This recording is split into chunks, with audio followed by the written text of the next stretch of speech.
You follow the rules perfectly on a demo account. Your entries are clean. Your stops are logical. Your targets make sense. You feel calm, focused, almost professional. Then you go live and everything changes. Suddenly, the same setup feels dangerous. Stops feel too tight. Targets feel unrealistic.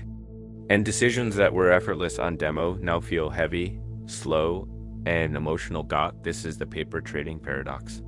You're not worse at trading live. You're just trading with a different mind. Most traders believe demo trading is supposed to prepare them for real trading. It doesn't, and that misunderstanding destroys more accounts than bad strategies ever could, because demo trading does not train the part of your brain that actually fails under pressure.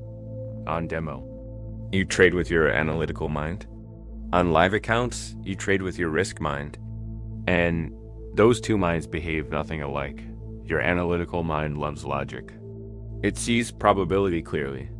It follows rules without resistance. It has no fear of loss, no attachment to outcomes, no urgency. That's why demo trading feels easy.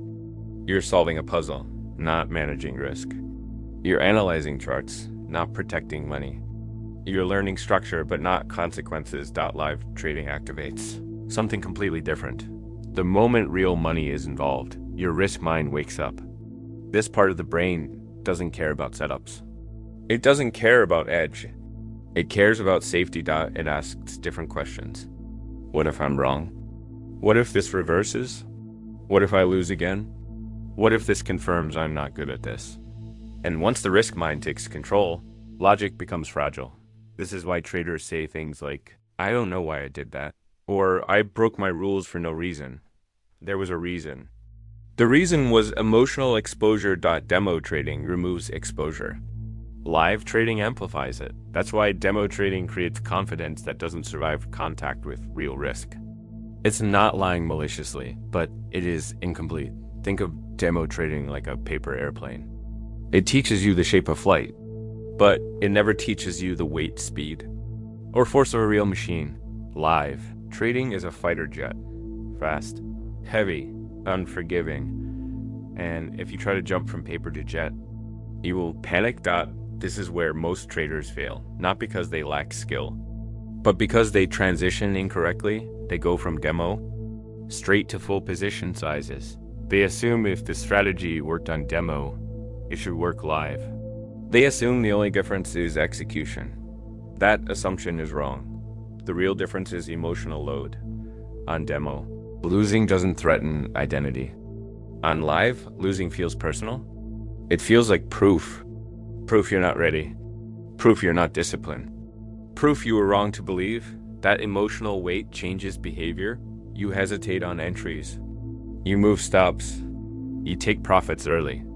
You revenge trade losses. Not because you forgot the rules, but because the rules feel unsafe. This is why so many traders say, I know what to do, I just can't do it. They're not lying. They're trapped between two minds. The mistake is trying to force discipline onto a nervous system that isn't adapted yet. You cannot think your way through emotional risk. You must scale into it. This is where micro lots matter, not as a money strategy, but as a psychological bridge. Micro dash lots allow you to introduce real consequences without overwhelming your risk mind. They let you feel lost without panic. They let you experience drawdowns without identity collapse. They let your nervous system adapt slowly. This is how professionals transition. Not demo gives big size, but demo gives micro, gives small, gives normal. At micro lot size, your brain still knows the money matters, but not enough to trigger survival responses. That's the sweet spot. This is where analytical and risk minds start communicating. You begin to notice something important. Your rules still work, but now you feel them. You feel the urge to interfere. You feel discomfort during drawdown. You feel impatience during consolidation. And instead of avoiding those feelings, you train with them. This is real trading education, not perfect execution, but controlled exposure. Most traders skip this stage because it feels slow, because it feels insignificant, because profits look small. But this stage determines whether you ever trade size. responsibly. You don't earn the right to scale by winning on demo. You earn it by staying disciplined while uncomfortable. That's the paradox. Demo shows you what should work. Micro lots show you what you can actually handle until your risk mind learns that losses are survivable. It will sabotage every good setup you touch. This is why paper trading lies. Not because useless, but because it hides the hardest part of trading. Trading is not about being right. It's about staying rational while being wrong. And demo never teaches that live markets don't test your strategy first. They test you your patience, your self-trust, your tolerance for uncertainty. That's why traders who rush the transition keep repeating the same cycle.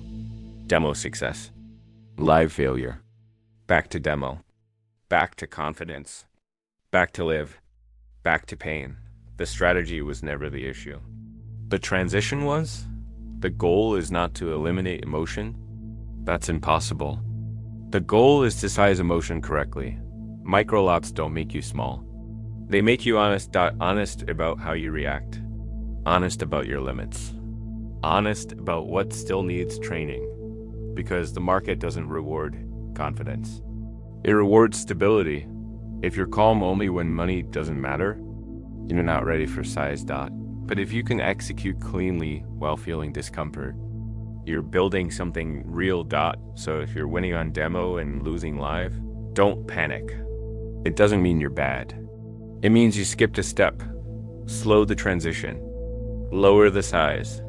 Train the risk mind, not just the analytical one. Because the goal was never to look good on demo. The goal was to survive with real money. And once both minds are aligned, that's when consistency finally stops feeling forced. That's when trading becomes boring again. And boring is where professionals live.